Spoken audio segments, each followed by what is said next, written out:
चलिए, तो बताया जा रहा था आप लोगों को जो ऑफिशियल बोर्ड मॉडल है, जो बोर्ड द्वारा जो है ना आप लोगों के सामने आया हुआ है, नहीं उसका 1 से लेके 70 तक का जो ऑब्जेक्टिव था वो टोटल को हम लोग एनालिसिस के साथ वीडियो बना चुके हैं ना, लाइव उसका करा चुके हैं। दोनों विकल्प आपको चैनल पे अवेलेबल है, आप उसको जब चाहें अपने मर्जी से चाहे देख सकते हैं। जब भी कभी जो ना टाइम मिले आपको एकदम 2x2 पे लगा दीजिए, हाँ एकदम जो है ना लेट जाइए, कान में ईयरफोन लगा कर पूरा एनालिसिस के साथ जो है ना उसमें ऑब्जेक्टिव 70 का 70 डाला हुआ है। अब जो है हम लोगों को उसमें 20 तो शॉर्ट आंसर टाइप क्वेश्चन जो दिया हुआ है उसका आंसर हमें बताने हैं, ठीक है ना। जो लघुत्तरीय प्रश्न दिए हुआ है उसको हम लोग 20 का 20 को हम लोग आज आंसर बताने वाले हैं, ठीक है ना, और भी पूरे कॉन्सेप्ट के साथ। इसलिए आप इस वीडियो को काफी सीरियसली और हर्टली लेंगे, ठीक है, क्योंकि इसमें कुछ ऐसे भी क्वेश्चन है जो बेहद महत्वपूर्ण है और संभवतः बोर्ड में आ भी सकता है। 20 में 10 क्वेश्चन का ही आपको आंसर देने हैं, लेकिन वो 20 का 20 का आंसर हम आपको अभी बताने वाले हैं। और आगे भी जो है ना important short answer type question का कलेक्शन हम आपको 2 दिन 3 दिन 4 दिन के अंदर में संख्या में देने वाले हैं, और उससे बाहर से संभवतः नहीं पूछना चाहिए। शॉर्ट आंसर टाइप क्वेश्चन 20 को पूछेगा, 10 का जवाब देने हैं आपको। आइए हम आपको सीधे क्योंकि आपका समय बहुत कीमती है, ये सब ऑब्जेक्टिव था, इस सबको हम लोग करा चुके हैं 70 का 70, वो भी एनालिसिस के साथ। बहुत धांसू वीडियो है, आप इस चैनल पे जा करके देख सकते हैं, ठीक है। और इसके बाद हम आपको बताने वाले हैं शॉर्ट आंसर टाइप क्वेश्चन, जिसमें आप काफी इंटरटेन करेंगे, एंजॉय करेंगे आप आज के क्लास में। और प्लस आपको पूरे का पूरे 20 क्वेश्चन का आंसर अभी के अभी आपको याद होगा, मेरे साथ साथ आपको याद होते चलेगा, ठीक ना। तो ये है लघु उत्तरीय प्रश्न शॉर्ट आंसर टाइप क्वेश्चन, ये ऑफिशियल मॉडल पेपर का क्वेश्चन है जो शायद आप लोग देख करके ही पहचान गए होंगे। इसमें सबसे पहला क्वेश्चन है, 20 क्वेश्चन इसमें पूछा जाएगा, 2 नंबर का है, 10 क्वेश्चन का आंसर आपको देना है। 20 नंबर समझिए आज आपको मिल ही जाएगा, ठीक है। इसलिए इस वीडियो को केयरफुली और कंसंट्रेशन के साथ आप देखने वाले हैं, ठीक है। हाँ, इसमें सबसे पहला क्वेश्चन है, हाँ, what is unit cell, what is unit cell, एकक कोशिका क्या है, इकाई सेल क्या है। कई एक एंगल से आपसे ये क्वेश्चन को पूछा जा सकता है, ठीक है ना। What is unit cell, what do you understand by unit cell, what do you mean by unit cell ना, what do you know about unit cell, इकाई सेल क्या है या एकक कोशिका क्या है, ठीक है। एकक कोशिका भी पूछेगा तो भी आपको परेशान नहीं होना है, इकाई सेल कहेगा तो भी आपको हैरान होने की जरूरत नहीं है। आप एक बात अपने दिमाग में सोचिए जरा सा, यूनिट सेल की बात कही जा रही है। अब किसी क्यूब को तो आपने जीवन में कभी ना कभी देखा ही होगा, क्यूब आप लोग जरूर देखे होंगे, क्यूब आप लोग अपने जीवन में जरूर देखे होइएगा क्यूब, और आशा करते हैं सबने देखा होगा क्यूब। जो है कोई ऐसे बच्चे नहीं है जो अपने जीवन में क्यूब नहीं देखा हो, ठीक है। क्यूब आपने जरूर देखा होगा, ये जो है क्यूब है, यानी घनीय क्या है, घनाकार एकक कोशिका है, घन है, घन के आकृति का है। इसको आप जो गौर से देखिएगा तब आपको लगेगा उसमें क्यूब है। जब खूब कंसंट्रेशन के साथ जब आप इसको देखेंगे तो आप महसूस करेंगे ऊपर क्यूब होगा उसमें। तो इसमें आप देखेंगे गौर से तो आपको एक अपर फेस एगो दिखाई देगा, फेस एक लोअर फेस दिखाई देगा, एक साइड फेस, एक कर फेस, एक फ्रंट फेस, एक बैक फेस ना। अब इसी को हम लोग चाहें तो ऐसे भी क्या कर सकते हैं, डिजाइन कर सकते हैं, ठीक ना, इस तरह से। हाँ, इस तरह से हम लोग क्या कर सकते हैं, डिजाइन कर सकते हैं, इस तरह से इसको हम लोग डिजाइन कर सकते हैं। खूब गौर से देखेंगे ताकि आपको घर पे रटना न पड़े दोबारा कभी जीवन में यूनिट सेल को, ठीक ना, आपको अभी के अभी याद हो जाए, इस तरह के कंसंट्रेशन के साथ आप हमें सुनेंगे। ठीक है,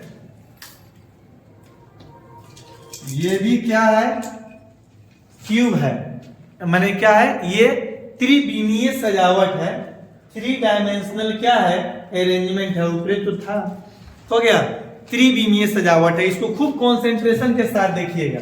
इसमें एक तो जो आपको दिखाई दे रहा है, इस 3 डायमेंशनल अरेंजमेंट का एक तो जो आपको दिखाई दे रहा है, इसी को हम लोग जिसको बार बार रिपीट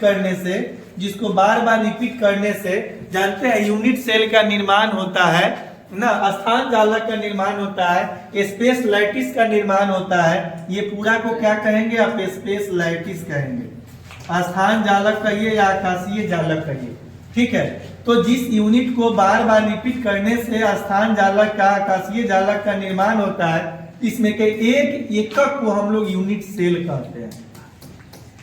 आप इसको लैंग्वेज में कह सकते हैं, सच types of repeating unit which is repeated over and form a space lattice, हो गया, those repeating unit is called unit cell।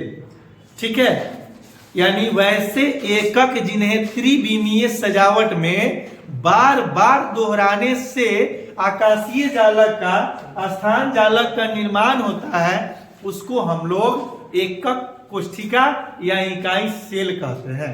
आशा करते हैं कि आपको याद हो गया होगा। आप वीडियो को पॉज करके आप लिख सकते हैं, और ये 20 का 20 क्वेश्चन का आंसर आपको कॉपी में क्वेश्चन यहां से और आंसर सुन करके लिख लेना चाहिए, और उसको 1-2 बार देखना चाहिए।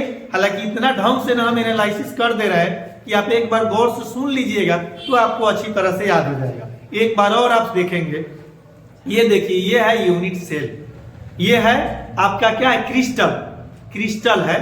अब इस क्रिस्टल में आप देखिएगा, एक ठो किसी भी यूनिट को पकड़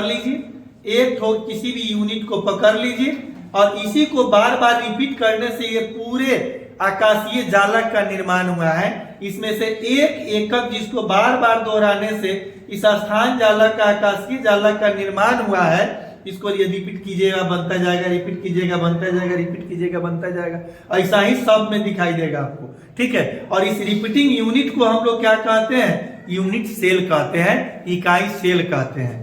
तो इस तरह से आपको आशा करते हैं कि याद हो गया होगा। सिंपल सी बात है, एक तो आप ईंट ले लीजिए, ईंट ब्रिक्स ले लीजिए, आप उस ईंट को बार बार रिपीट कीजिए, रिपीट एंड रिपीट कीजिए, एक दीवार खड़ा हो जाएगा, एक दीवार के बाद में एक और दीवार खड़ा हो जाएगा, एक और दीवार खड़ा हो जाएगा, एक और दीवार खड़ा हो गया, एक रूम बन जाएगा, उस रूम के बाद में दूसरा का रूम, तीसरा का रूम, चौथा रूम बन जाएगा, एक बिल्डिंग खड़ा हो जाएगा, एक हाउस बन जाएगा। उसमें का जो रिपीटिंग यूनिट है, एक ब्रिक्स जो लिए थे जिसके बार बार रिपीट करने से एक दीवार बना है, दीवालों के मिलने से एक रूम बना है, रूम के मिलने से एक घर बना है ना। तो उसमें का जो रिपीटिंग यूनिट है, एक तो यूनिट जो एक तो ब्रिक्स, उसी को हम लोग क्या कहते हैं, इकाई सेल कहते हैं, एकक कोष्ठिका कहते हैं। आशा करते हैं कि आपको याद हो गया होगा, और आप इसको बार बार रिपीट कीजिए मेरे बच्चों। आशा करते हैं कि आपको फिर पढ़ने की जरूरत, रट्टा मारने की जरूरत नहीं पड़ेगी, और रट्टा मारना भी नहीं आपको, because you are the student of science.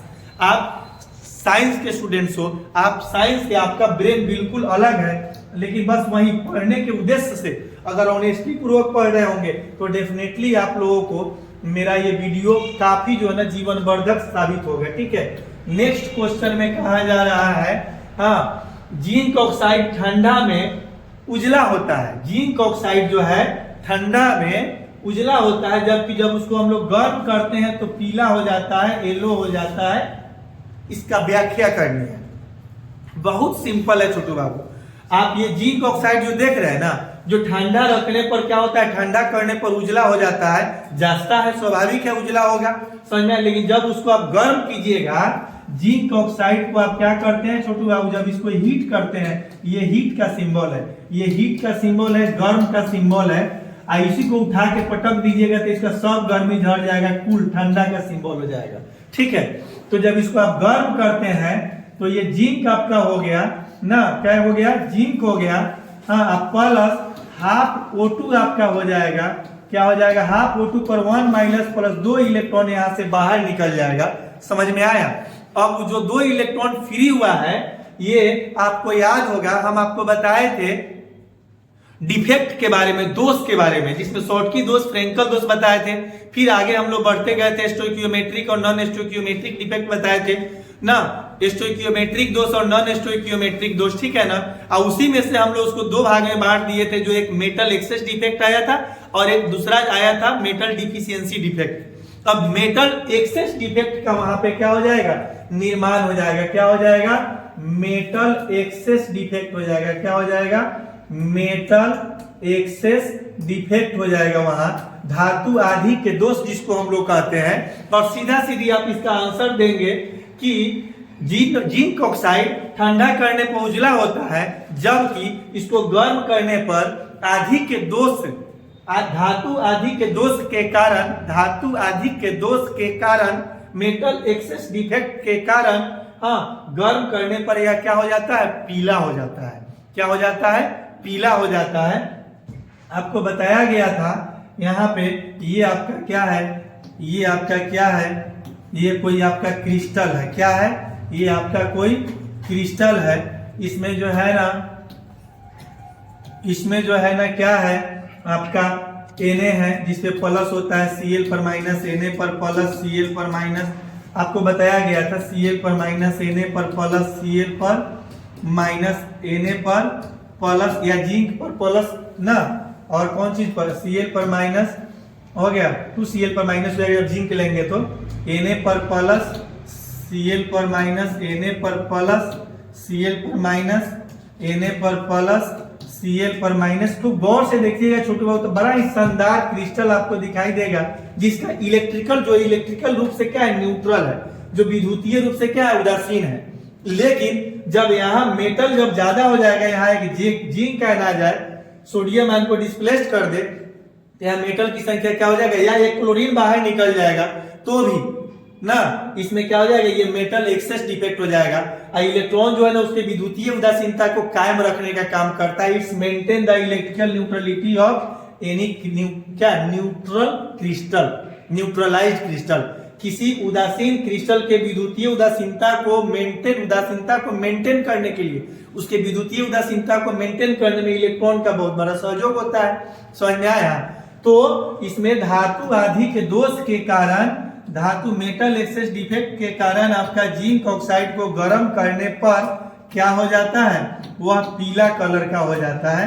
क्या हो जाता है, पीला कलर का हो जाता है, पीला रंग का हो जाता है। आप याद रखेंगे, फिर से सुनिए, जिंक ऑक्साइड को आंसर लिखेंगे, पॉज कर करके वीडियो को जो है ना क्या करेंगे, आप आंसर लिख के कॉपी तैयार कर लेंगे और उसको एक बार ढंग से देख लीजिएगा, जिंदगी भर के लिए याद हो जाएगा ना। जब जिंक ऑक्साइड को ठंडा करने पर उजला होता है, जबकि गर्म करने पर यह पीला हो जाता है, क्योंकि धातु आदि के दोष के कारण, हाँ, जिंक ऑक्साइड को गर्म करने पर वह पीला हो जाता है। ठीक है ना, आप याद रखेंगे, धातु आदि के दोष के कारण जिंक ऑक्साइड को गर्म करने पर वह पीला रंग का हो जाता है।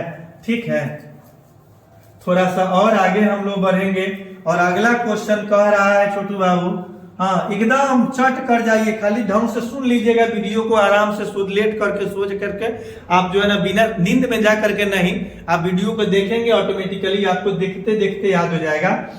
क्या करें, वाष्प दाब के अपेक्षिक अवनमन से आप क्या समझते हैं? What do you understand by relative lowering in vapour pressure, या relative lowering of vapour pressure. वाष्प दाब में सापेक्षिक अवनमन से आप क्या समझते हैं? आपको बड़ा शानदार बताया गया था कि राउट साहब ने जो है ना relative lowering in vapour pressure के बारे में बताया था। Relative lowering in vapour pressure Raoult के नियम के अनुसार क्या होता है, हाँ, relative lowering in vapour pressure जो होते हैं ना, ये मोल फ्रैक्शन ऑफ सॉल्यूट के सीधा समानुपाती होते हैं, या बराबर आप कहिए ना उसको। हाँ, हम आपको बताए भी थे RLVP जो होता है, इसमें ऑब्जेक्टिव में भी आपको बताया गया था, RLVP इक्वल टू काई-बी। क्या हो जाएगा, RLVP बराबर क्या हो जाएगा, काई-बी हो जाएगा, chi B mole fraction of solute, यानी यहाँ PA नॉट माइनस PA बटा PA naught is equal to chi B. Chi B को आपके मोल फ्रैक्शन ऑफ सॉल्यूट है, तो मोल फ्रैक्शन ऑफ सॉल्यूट को NB upon NB plus Na आप इसको लिख सकते हैं। ठीक है, अब यहाँ सिर्फ क्या कह रहा है कि आप क्या समझते हैं, तो आप सीधा सीधी कहेंगे the ratio of lowering in vapour pressure and vapour pressure of pure solvent is called relative lowering in vapour pressure. यानी वाष्प दाब में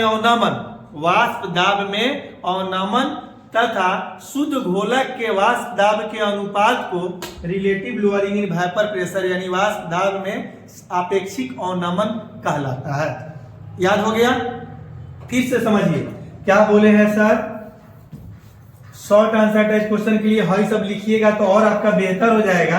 नहीं भी लिखते हैं, सिर्फ आप इतना लिखते हैं, क्या लिखिएगा, द रेशियो ऑफ, क्या बोले हैं sir, the ratio of lowering in vapour pressure, lowering in vapour pressure and vapour pressure of pure solvent, vapour pressure of pure solvent is called relative lowering in vapour pressure या relative lowering of vapour pressure, relative lowering of vapour pressure. Paragraph change करके आप लिख सकते हैं generally it is shown as RLVP।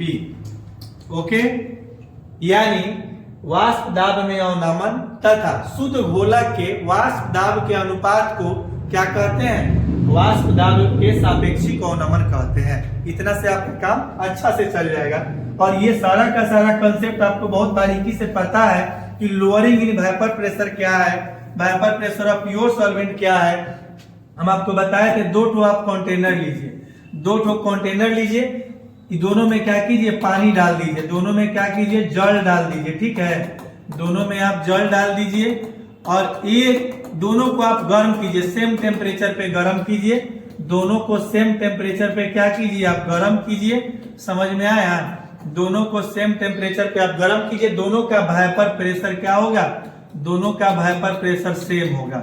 लेकिन अगर एक को आप सीधे न्यूट्रल प्योर सॉल्वेंट रखिए और दूसरा में आप शुगर भी डाल दीजिए, क्या डाल दीजिए, शुगर भी आप क्या कीजिए, डाल दीजिए इसमें, तो पता है क्या हो जाएगा, इस शुगर जो होता है ना नॉन वोलेटाइल सॉल्यूट होता है, तो हम लोग इसको तो प्योर सॉल्वेंट कहेंगे और इसको कहेंगे सॉल्यूशन अब कहेंगे, क्योंकि इसमें सॉल्यूट भी डाला जा चुका।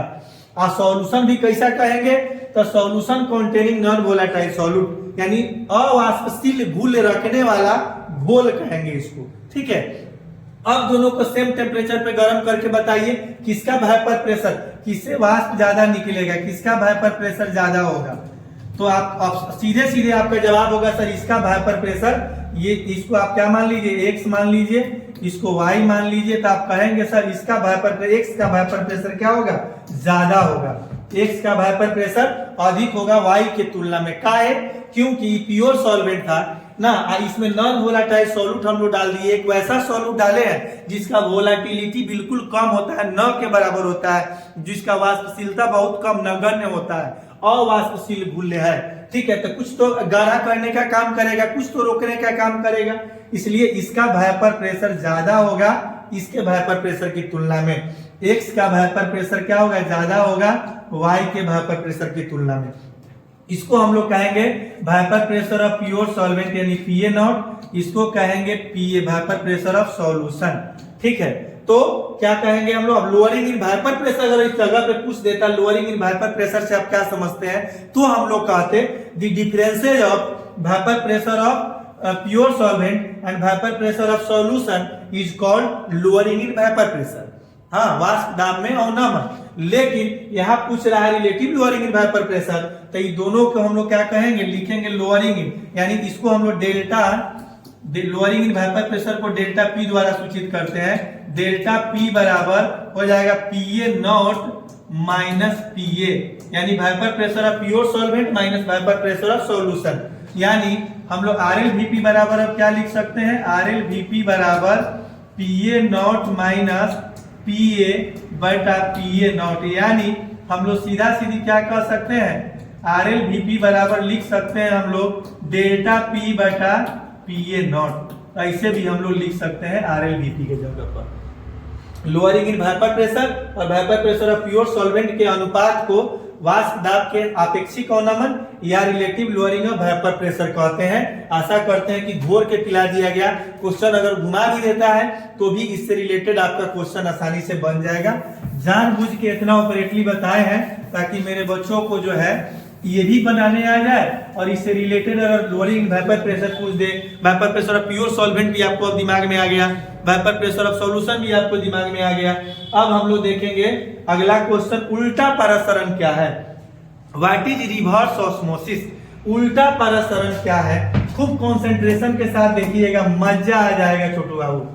क्या कह रहा है? What is reverse osmosis? पता है रिवर्स ऑस्मोसिस का नाम तो भले आप सुने हो चाहे नहीं सुने हो, आरओ का नाम जरूर आप सुने होंगे। आरओ, इसी को रिवर्स ऑस्मोसिस को ही शॉर्टकट में हम लोग आरओ कहते हैं। आरओ का वाटर, आप बहुत सारे लोग घर में फिल्टर लगा होगा, आरओ का जो वाटर को फिल्टर करता है, ठीक है ना। अब देखिए, अब आप क्या कीजिए, एक बर्तन ले लीजिए, एक कंटेनर ले लिए हैं, ठीक है। रिवर्स ऑस्मोसिस किसे कहते हैं? सबसे पहले आप 3 गो चीजें वहां नया सीखने वाले हैं, जानते हैं? 3 गो शॉर्ट आंसर टाइप क्वेश्चन इसमें हम आपको बताने वाले हैं, तीनों आपको अभी के अभी याद हो जाएगा। देखिएगा, यहाँ पे हमने क्या किया, एक बर्तन लिए और यहाँ पे हम लोग क्या किए, सेमी परमिएबल मेम्ब्रेन लगा दिए। क्या लगा दिए? अर्ध परागम झिल्ली लगा दिए हम लोग, सेमी परमिएबल मेम्ब्रेन। 4 गो शॉर्ट आंसर टाइप क्वेश्चन को हम लोग सॉर्ट आउट करने वाले हैं। यहाँ आपको मजा आ जाएगा बिना मेहनत किए, बिना पढ़े हुए। यहाँ पे हम लोग क्या लगा दिए, सेमी परमिएबल मेम्ब्रेन लगा दिए, अर्ध परागम में झिल्ली लगा दिए। अब इसमें हम लोग क्या डालेंगे, वाटर डालेंगे। क्या डालेंगे? इसमें तो व्हाइट कलर आपको दिखेगा नहीं, इसमें हम लोग क्या किए, वाटर डाल दिए, वाटर डाल दिए। इसमें हम लोग क्या किए, वाटर के अलावा क्या डाल दिए, इसमें वाटर के अलावा हम लोग क्या डाल दिए, इसको सॉल्यूशन बना दिए हम लोग। क्या बना दिए? सॉल्यूशन। यहां जो लगाए हैं सेमी परमिएबल मेम्ब्रेन, एसपीएम। तो पहले आप समझिए सेमी परमिएबल मेम्ब्रेन क्या है, अर्ध परागम में झिल्ली क्या है। सेमी परमिएबल मेम्ब्रेन एक वैसी मेम्ब्रेन को, एक वैसी झिल्ली को कहते हैं जो केवल घोलक के अणुओं का प्रवाह करता है, घुल के अणुओं का प्रवाह नहीं करता है, उसको अर्ध परागम में झिल्ली कहते हैं। Such types of membrane which can flows only solvent molecule but not the solute molecules is called semi permeable membrane। ये नेचुरल भी बहुत सारा सेमी परमिएबल मेम्ब्रेन होता है और आर्टिफिशियल भी होता है, जैसे पिक्स ब्लैडर हो गया, हाँ, प्रिसिपिटेट ऑफ फेरोसाइनेट हो गया, ठीक है ना, पर्चमेंट पेपर हो गया, पर्चमेंट बैग्स हो गया, ठीक है ना, फिल्म ऑफ जिलेटिनस हो गया। ये सब सेमी परमिएबल मेम्ब्रेन का बहुत शानदार उदाहरण है। अब आप पहले ऑस्मोसिस समझिए, ऑस्मोसिस समझिए आप। ऑस्मोसिस की प्रक्रिया जब तक नहीं समझेंगे तब तक आपको वहां पहुंचना बड़ा मुश्किल है, रिवर्स ऑस्मोसिस तक, ठीक है ना। तो यहाँ अर्ध परागम झिल्ली का क्या काम है ना, जो घोलक के अणुओं का प्रवाह करता है, घोलक के अणु इधर आना क्या करेगा, प्रारंभ करेगा। घोलक के अणु अर्ध परागम झिल्ली से हो करके, अर्ध परागम में झिल्ली से हो करके घोलक के अणुओं का प्रवाह होना क्या होगा, शुरू हो जाएगा, ठीक है ना।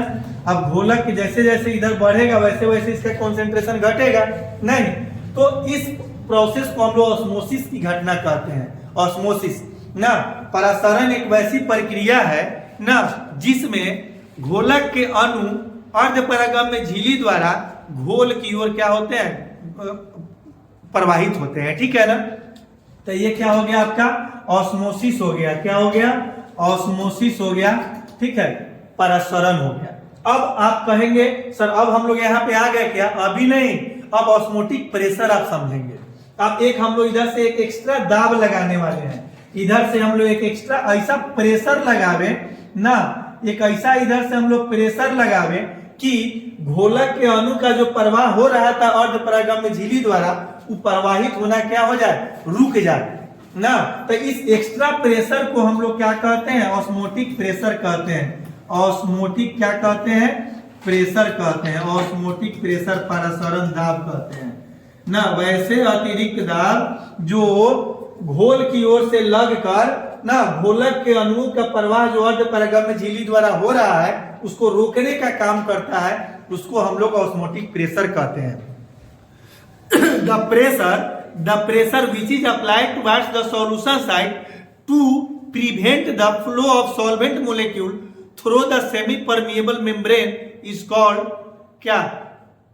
ऑस्मोटिक प्रेशर, परासरण दाब, जिसको पाई द्वारा सूचित करते हैं। ठीक है, अब मजा आएगा। अब आ गए आरओ पर। अब आप क्या कीजिए, अब इधर से और एक्स्ट्रा प्रेशर लगाइए, जितना दाब से लगा करके घोलक के अणुओं के फ्लो को रोके हुए थे उससे और ज्यादा प्रेशर आप इधर से अप्लाई कीजिए। ठीक है ना, तब क्या होगा ना, तब क्या होगा, अब इधर से उल्टा, अब इधर से उल्टा क्या हो जाएगा, घोलक के अणु का प्रवाह उधर होना प्रारंभ हो जाएगा। उसी को हम लोग क्या कहते हैं, रिवर्स ऑस्मोसिस कहते हैं। क्या कहते हैं, रिवर्स ऑस्मोसिस कहते हैं, यानी उल्टा परासरण कहते हैं। तो हम लोग कह सकते हैं, वैसे सुनिएगा आप गौर से, अब इसका ओरिजिनल डिफिनीशन बता रहे हैं फाइनल फ्रेश करके।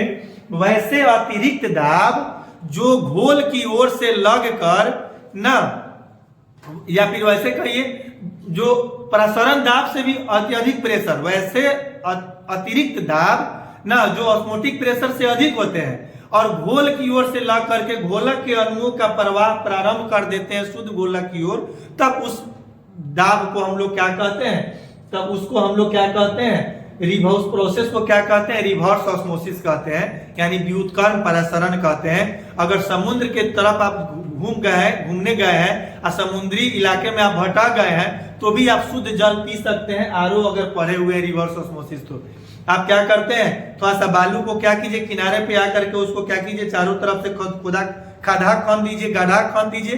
देखिए कुछ ही देर में उसमें पानी जो है ना निकल आएगा और शुद्ध पानी होगा, क्षारीय भी नहीं होगा। आप शुद्ध जल वहां क्या कर सकते हैं, पी सकते हैं। और वहां बालू सब जो क्या करेगा, वहां सेमी परमिएबल मेम्ब्रेन का कार्य करेगा, फिल्टर किया हुआ पानी आपको मिल जाएगा।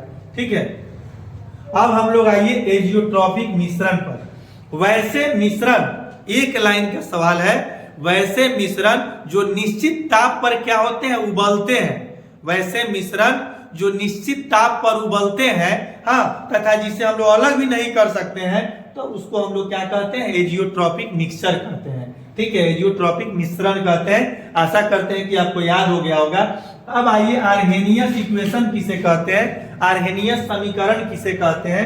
तो देखिए आर्हेनियस समीकरण तो प्यारा सा है, K = A × E - EA बटा RT। आप याद रखेंगे, यही है आपका क्या, आर्हेनियस इक्वेशन। लेकिन आप लैंग्वेज में कैसे कहेंगे, कह रहा है किसे कहते हैं, तो इक्वेशन नहीं ना पूछ रहा है कि इक्वेशन बताइए, समीकरण बताइए, परिभाषा पूछ रहा है। जहां कौन कहा क्या है आपको पता है। K क्या है, कांस्टेंट, K क्या है, कांस्टेंट है। K = A क्या है, आर्हेनियस कांस्टेंट है। E क्या है, बेस ऑफ नेचुरल लॉग है। ये क्या है, एक्टिवेशन एनर्जी या सक्रियण ऊर्जा है। R गैस कांस्टेंट है, T टेम्परेचर है।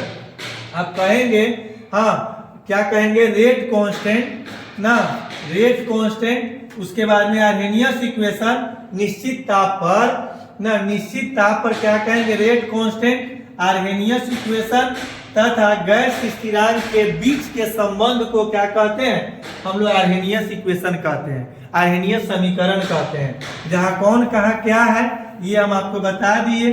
K = A × E - EA बटा RT जो हो गया जनाब, समझे। यहाँ K क्या है, रेट कांस्टेंट हो गया, रेट कांस्टेंट हो गया। A क्या हो गया, आर्हेनियस कांस्टेंट हो गया, आर्हेनियस कांस्टेंट हो गया ना। E क्या हो गया, बेस ऑफ नेचुरल लॉग हो गया, बेस ऑफ नेचुरल लॉग हो गया, है ना। ये क्या हो गया, ये एक्टिवेशन एनर्जी हो गया, सक्रियण ऊर्जा हो गया ना, एक्टिवेशन एनर्जी हो गया, सक्रियण क्या हो गया, ऊर्जा हो गया। R गैस कांस्टेंट हो गया जिसका मान 0.0821 ATM लीटर पर मोल पर केल्विन होता है, गैस कांस्टेंट हो गया। या 8.314 × 10⁷ आर पर मोल पर केल्विन, या 8.314 ना जूल पर मोल पर केल्विन, या 1.98 हाँ कैलोरी पर मोल पर केल्विन, जिसको लगभग में आप 2 कैलोरी पर मोल पर केल्विन कह सकते हैं। गैस कांस्टेंट का मान। खैर इतना लंबा चौड़ा जाने की जरूरत नहीं, अगर लिख देते हैं डिफिनीशन के साथ, जानते हैं इस इक्वेशन को भी और कौन कहा क्या है इसको, तो आपको एक नंबर के आधा नंबर भी नहीं काटेगा, बड़ा ही इफेक्टिव आंसर होगा आपका। ठीक है, थोड़ा सा और आगे बढ़ेंगे हम लोग। कह रहा है अधिशोषण तथा अवशोषण में अंतर बतावे। हाँ, differentiate between adsorption and absorption, बड़ा शानदार ढंग से आपको सुनना है।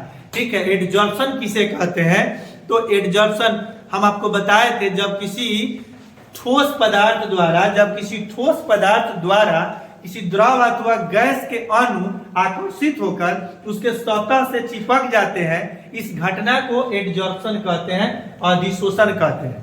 आज जब किसी ठोस पदार्थ द्वारा किसी द्रव अथवा गैस के अणु आकर्षित होकर उसके सतह द्वारा चिपकते ही नहीं बल्कि उसके अंदर तक प्रवेश कर जाते हैं, इस घटना को हम लोग एब्जॉर्प्शन कहते हैं और शोषण कहते हैं। जैसे ये जो है हम लोग का क्या है, ये स्मार्ट पैनल है। ठीक है ना, आप क्या कीजिए, थोड़ा सा आप मलाई लेके आइए, यहाँ पे रख दीजिए। ठीक है ना, तो ये ऊपर रहेगा, उसके अंदर नहीं घुसेगा क्योंकि बहुत हार्ड है। ठीक है ना, अब क्या होगा, ये आपने मोबाइल के पिछवाड़ा क्या कीजिए, थोड़ा सा मलाई लगा दीजिए, ऊपरे रहेगा। समझ में आया, तो ये घटना को हम लोग क्या कहेंगे ना, इस घटना को हम लोग एडजॉर्प्शन कहेंगे, अधिशोषण कहेंगे।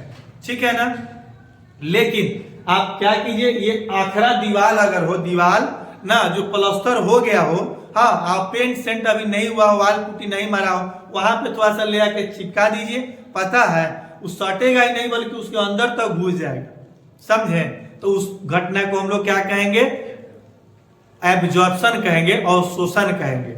समझ में आया, ये स्वेटर है, इस पे पानी पटाइए, पानी थोड़ा सा रख दीजिए, ऊपरे नहीं रहेगा बल्कि अंदर तक घुस जाएगा, इसको एब्जॉर्प्शन कहेंगे। आपका शूज है, अगर स्पोर्ट्स शू है, बाहर पानी में ले जाके भिगाइए, ऊपरे नहीं सटेगा बल्कि उसके अंदर तक घुस जाएगा, एब्जॉर्प्शन हुआ और शोषण हुआ। ठीक है ना, लेकिन वहीं आपका क्या है, आप क्या कीजिए, एक तो आप जो क्या करते हैं उसको हम लोग ये जो प्लाई बोर्ड जो नहीं होता है, प्लाई बोर्ड, उस पर ले जाके पानी रखिए, दूध रखिए, दही रखिए, ऊपरे रह जाएगा, उसके अंदर तक नहीं घुसेगा, तो उसको हम लोग क्या कहिएगा, अधिशोषण कहिएगा। ठीक है, तो ये दोनों का क्या हो गया, परिभाषा हो गया। दोनों को दो तरफ लिख करके आप दोनों को डिफिनीशन को लिख दीजिए, और अगला पॉइंट में क्या कर लिख दीजिए, ये क्या है, अधिशोषण जो है ना सतहीय घटना है, सरफेस फेनोमेनन है, it is a surface phenomenon.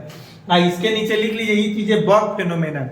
ठीक है ना, यह क्या है, ये अंदर तक घुसने वाला है चूंकि ना, इसलिए उसको हम लोग बल्क फेनोमेनन कहेंगे। ठीक है ना, एग्जाम्पल लिख दीजिए दोनों का। ठीक है, दोनों में अंतर हो गया आपका। ठीक है ना, अब हम लोग क्या करेंगे, समांगी उत्प्रेरण क्या है, हाँ होमोजीनियस कैटालाइसिस क्या है, बड़ा शानदार ढंग से बताए थे ना। कैटालाइसिस जो है ना दो तरह के होते हैं, होमोजीनियस कैटालाइसिस होते हैं और हेट्रोजीनियस कैटालाइसिस होते हैं। होमोजीनियस कैटालाइसिस होते हैं और हेट्रोजीनियस कैटालाइसिस, समांगी उत्प्रेरण होते हैं, विसमांगी उत्प्रेरण होते हैं। पहले आप उत्प्रेरक समझिए, कैटालिस्ट समझिए, कैटालिस्ट समझिए जरा सा। ठीक है ना, कैटालिस्ट के बारे में बताया गया था, वैसे component, such types of component which do not takes place in chemical reaction itself but either increase or decrease the rate of reaction is called क्या, कैटालिस्ट। वैसे अवयव, वैसे घटक जो स्वयं रासायनिक अभिक्रिया में भाग नहीं लेता है परंतु अभिक्रिया के दर को बढ़ा अथवा घटा देता है ना, उस घटक को हम लोग उत्प्रेरक कहते हैं। उत्प्रेरक कैटालिस्ट। ठीक है, अब कैटालाइसिस किसे कहते हैं, वैसे अवयव जो रासायनिक अभिक्रिया में स्वयं भाग नहीं लेता है, it's do not takes place in chemical reaction itself but either increase और decrease the rate of reaction, such types of component which do not takes place in chemical reaction itself but either increase और decrease the rate of reaction is called catalyst and this process is known as catalysis. वैसे अवयव या वैसे घटक जो स्वयं रासायनिक अभिक्रिया में भाग नहीं लेता है परंतु अभिक्रिया के दर को बढ़ा अथवा घटा देता है ना, उसको हम लोग उत्प्रेरक कहते हैं तथा इस प्रक्रिया को उत्प्रेरण कहते हैं। कौन सा प्रक्रिया, स्वयं अभिक्रिया में भाग नहीं लेना और अभिक्रिया के दर को बढ़ा अथवा घटा देना। अगुआ समझते हैं, अगुआ। चुंगला समझते हैं, चुंगला। जो दो अच्छा दोस्त है, अच्छा मित्र है, दोनों में उसको झगड़ा लगा दिया, उसको कह दिया एक बात कहें कहीं कहना मत, ठीक है, ना तू कहीं कह देगा, अब बात वो कहिएगा ना, सामने वाला को सुनने की जिज्ञासा बढ़ जाती है। एक बात कहे या नहीं कहिए तो व्याकुल हो जाता है सुनने के लिए, जबरदस्ती जानना चाहेगा, उसके लिए वो कसम भी खा लेगा, हम नहीं किसी से कहेंगे कहो। अब कह देगा कि तुम्हारा दोस्त है ना साथे साथे रहता, ऐसे उल्टा सीधा तुम्हारे बारे में बोल रहा था, अब हो गया उसके प्रति आपको जहर बोल दिया और दोस्तों को आपके ऐसे ही जाके कह दिया, कसम खाए हुए आप किसी कहिएगा नहीं। आप दोनों में क्या किया, वो गड़बड़ा दिया ना, स्वयं अभिक्रिया में भाग नहीं लिया, दोनों आदमी मारपीट कीजिए, कम बुद्धि का होइएगा तो झगड़ा कीजिए, अब वो बेचारा मस्ती कर रहा है ना, अच्छा खासा दोस्ती में क्या किया, जहर बोल दिया। तो इसको हम लोग जो चुंगलई किया है, जो झगड़ा लगाया है, उसी को हम लोग कैटलिस्ट कहते हैं, उत्प्रेरक कहते हैं। या मीडिएटर देखे होंगे शादी उदी कराने वाला, देखिएगा लड़का वाला के यहाँ जाएगा, इतना ना फेंकेगा, लड़की का इतना बड़ाई करेगा, बाप रे लड़की है ये नहीं हो, गाय है गाय ना, इतना ना बड़ाई करेगा, काम इतना करती है मत पूछिए, इतना काम करती है, बहुत बड़ी कमीनी है, मैंने काम करने वाली बहुत ज्यादा काम करती है। अब इतना ना फुला देगा, सुंदर तो इतना है कि पूछिए मत। लड़का वाला क्या, लड़की वाला क्या जाएगा तो लड़का का यह बड़ाई करे, लड़का है ये नहीं है, आज तक किसी से उसको मुँह टोटी हुआ होगा ना, बिल्कुल नहीं। अब वो कसैली का टुका खाता है ना, बिल्कुल है, भले वो दिन भर ससुरा गांजा पीता हो चले ना। अब दोनों में शादी करा दिया, और शादी के बाद भले लड़की 8 बजे के बाद जगाने पे जगती हो, सासू माँ जाके जगाती हो, एक कन्या उठा ना, चाय पी लेता, हाँ माँ जी चाय कॉफी चलता ज्यादा अच्छा रहता है कि नहीं। तो ये जो बीच में जो मीडिएटर था, वो न लड़का वाला के यहाँ जाके 1 महीना बैठ के खाएगा, न लड़की वाला के यहाँ, और बेचारा मस्त, और लड़का लड़की पस्त है कि नहीं, शादी करा दिया। अब अभिक्रिया के दर को बढ़ाया घटा दिया, परंतु स्वयं अभिक्रिया में भाग नहीं लिया। That is the best example of catalyst. और इस प्रोसेस को क्या कहेंगे, कैटालाइसिस, जो 2 प्रकार के, होमोजीनियस और हेट्रोजीनियस। जिसका जवाब देना है होमोजीनियस है। वैसे रिएक्शन ना, जिसमें सारा का सारा रिएक्टेंट, प्रोडक्ट और कैटालिस्ट अगर एक ही अवस्था में होता है तो उसको हम लोग होमोजीनियस कैटालिस्ट कहेंगे, ठीक है, और इस प्रोसेस को होमोजीनियस कैटालाइसिस कहेंगे ना। वैसे अभिक्रिया, वैसे रासायनिक अभिक्रिया जिसमें सभी के सभी प्रतिकारक, प्रतिफल तथा उत्प्रेरक एक समान अवस्था में होते हैं, समांगी उत्प्रेरक कहलाते हैं, और इस प्रक्रिया को समांगी उत्प्रेरण द्वारा जाना जाता है। आशा करते हैं कि याद हो गया होगा। अगर इस समांगी की जगह विसमांगी उत्प्रेरक पूछ देता तो क्या कहते हैं, वैसे रासायनिक अभिक्रिया जिसमें सभी के सभी प्रतिकारक, प्रतिफल तथा उत्प्रेरक एक समान अवस्था में नहीं होते हैं, उसको विसमांगी उत्प्रेरक कहते हैं, तथा उस प्रक्रिया को विसमांगी उत्प्रेरण द्वारा जाना जाता है। जैसे EN2 हो गया जो गैसियस अवस्था में है, +3H2 हो गया जो गैसियस अवस्था में है, ठीक है ना। उसके बाद में यहाँ कैटालिस्ट जो है ना क्या आ जाए, अगर यहाँ क्या हो जाए, कैटालिस्ट जो है ना MnO आ जाए, या फिर जो भी हो, अगर यहाँ गैसियस अवस्था में होगा, ठीक है ना, यहाँ 2NH3 जो गैसियस अवस्था में है, तो ये होमोजीनियस कैटालिस्ट का क्या होगा, एग्जाम्पल होगा, ठीक है ना। यहाँ नाइट्रिक ऑक्साइड डाल दीजिए, NO जो गैसियस स्टेट में है, ठीक है ना। तो इस तरह से एक ही अवस्था में ठोस ठोस ठोस, तो ठोस पूरा रिएक्टेंट भी ठोस, पूरा प्रोडक्ट भी ठोस, प्रतिकारक भी ठोस, द्रव रहे तो सारा का सारा द्रव, गैस रहे तो सारा का सारा गैस, तब जाके वो होमोजीनियस उत्प्रेरक होगा, समांगी। अपवहन किसे कहते हैं, नेक्स्ट क्वेश्चन में आइए, डायलिसिस किसे कहते हैं, बड़ा ही लाजवाब क्वेश्चन है, डायलिसिस अपवहन किसे कहते हैं, मजा आएगा आपको अपवहन देख करके। जानते हैं डायलिसिस एक ऐसी प्रोसेस है, एक ऐसी प्रक्रिया है, समझ में आया, जिसमें ना कोलवाइडी विलियन जो होते हैं ना, कोलवाइडी विलियन ना, और रियल सॉल्यूशन जो होते हैं, रियल सॉल्यूशन, वास्तविक विलियन, ये दोनों को अलग करने की जो प्रोसेस हम लोग अपनाते हैं, उस प्रक्रिया को हम लोग क्या कहते हैं, डायलिसिस कहते हैं। रियल सॉल्यूशन का मतलब होमोजीनियस नेचर वाला, यानी जिसमें क्या हो, होमोजीनियस नेचर वाला जिसमें क्या हो पता है, आप सॉल्यूशन सॉल्वेंट में सॉल्यूट मिलाए और अच्छी तरह से मिल जाए, अलग से बाद में दिखाई नहीं दे कितना अच्छा से देखने पर, तो वो क्या हो जाएगा, आपका रियल सॉल्यूशन हो जाएगा, ठीक है। और कोलवाइडी विलियन का मतलब हो गया हेट्रोजीनियस कैरेक्टर वाला, जब उसमें क्या कीजिए, किसी सॉल्वेंट में सॉल्यूट मिलाइए, कितना अच्छा से मिलाइए, कितना अच्छा से घोलिए, लेकिन फिर भी जो है वो अलग अलग आसानी से दिख जाए, स्पष्ट रूप से दिख जाए कि इसमें फल्ला फल्ला चीज मिलाया हुआ है, तो उसको कोलवाइडी विलियन कहते हैं। जैसे पानी और बालू का मिश्रण, that is the best examples of colloidal solution ना। जेल ना, फॉग ना, कुहासा नहीं, ये सारा का सारा क्या है, बादल कोलॉइडी विलयन का उदाहरण है, ठीक है ना। लेकिन वहीं जो है ना जल में आप क्या कीजिए, चीनी को अच्छी तरह से घोल दीजिए, रियल सॉल्यूशन हो गया। तो रियल सॉल्यूशन को कोलॉइडी विलयन से अलग करने की प्रक्रिया को हम लोग क्या कहते हैं, डायलिसिस कहते हैं। अब जैसे कोलॉइडी विलयन में मिला हुआ है रियल सॉल्यूशन, और आपको क्या करना है, उसको अलग करना है, ठीक है। तो इसमें पानी, एक बर्तन लीजिए, उसमें पानी भर दीजिए, पानी भर दीजिए, और उसमें जो अशुद्धि मिला हुआ कोलॉइडी विलयन है या रियल सॉल्यूशन में कोलॉइडी विलयन मिला हुआ है, एक खामा गाड़ दीजिए, एक रेगनी टाइप के बांस लटका दीजिए। अब उसमें क्या कीजिए, एक चम्र थैली में ना, चमड़े की थैली में, परसमेंट बैग में आप पूरे विलयन को रख करके इसमें क्या कीजिए, इसमें क्या कीजिए, आप लटका दीजिए, ठीक है, आप लटका दीजिए, ठीक ना। इसमें क्या होता है, चमड़े की थैली में तो महीन महीन छेद होता है ना, महीन महीन क्या होता है, छेद होता है। अब उस छिद्र से होकर के आप वो जो चमड़े की थैली का जो होल होता है, छिद्र होता है, वो कोलॉइडी विलयन के कणों की तुलना में और पतला होता है, समझ में आया। लेकिन रियल सॉल्यूशन के वास्तविक विलयन के कणों के आकार की तुलना में बड़ा होता है ना।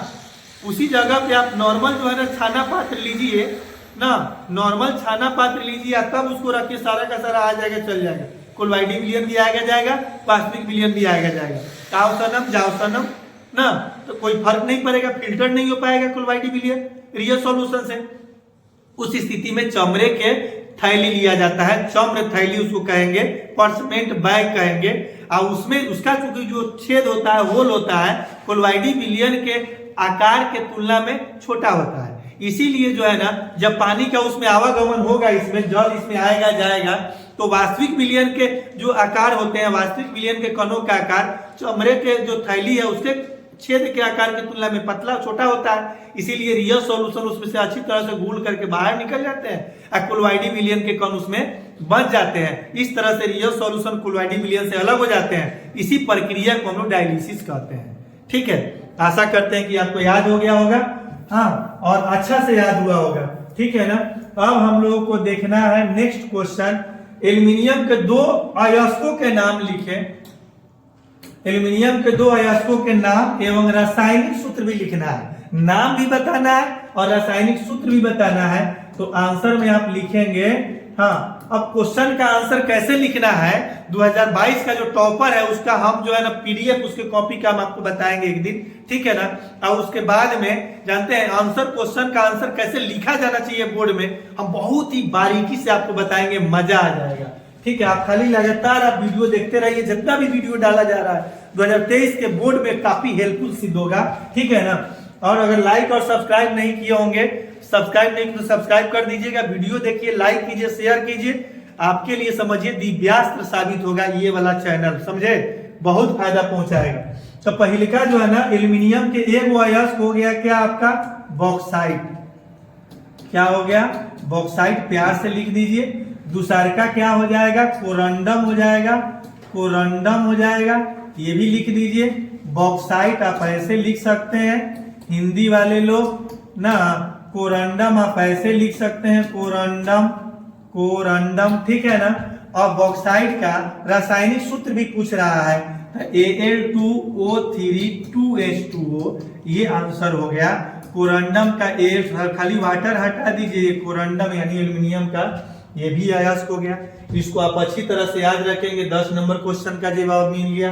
11 नंबर क्वेश्चन में कह रहा है, जानते हैं, आप वीडियो को पॉज कर करके देख सकते हैं, लिख सकते हैं, इसका आंसर अपने कॉपी तैयार कर सकते हैं आप लोग। 11 नंबर क्वेश्चन में कह रहा है, सल्फेट आयन की आकृति कैसी होती है, सल्फेट आयन की आकृति कैसी होती है।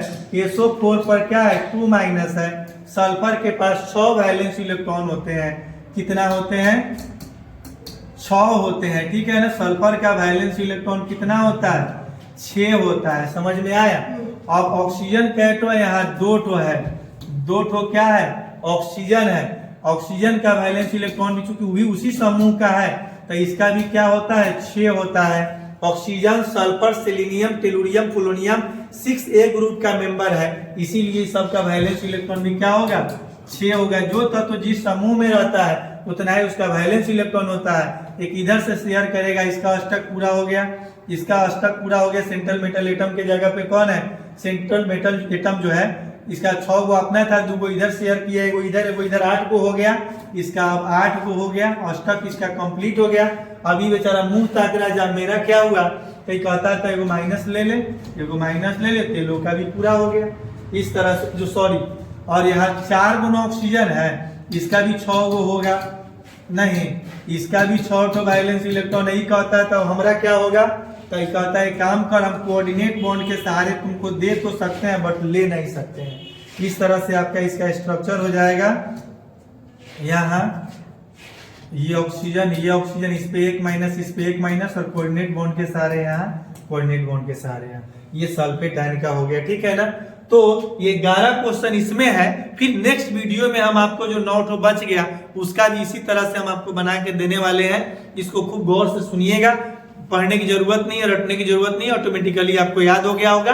आशा करते हैं कि मजा आया होगा। कमेंट करके हमको जरूर बताइएगा ताकि हम और बेहतर से बेहतर कर सके। क्योंकि आप जब कमेंट करते हैं ना तो हम लोग को एनर्जी मिलती है, आइडियाज मिलता है। ठीक है ना? कि और हमको इससे बेहतर करना चाहिए या क्या कुछ कमी है, कुछ ड्रॉबैक है, आप उसको हमको मौका देते हैं तो उसको हम नेक्स्ट वीडियो में सुधारने का काम करते हैं। चलिए बहुत बहुत धन्यवाद। मिलते हैं इसमें का जो 9 बच गया उस वीडियो के साथ। आप देखते रहिए मेरे इस चैनल को और लाइक और शेयर करते रहिए। बहुत बहुत धन्यवाद।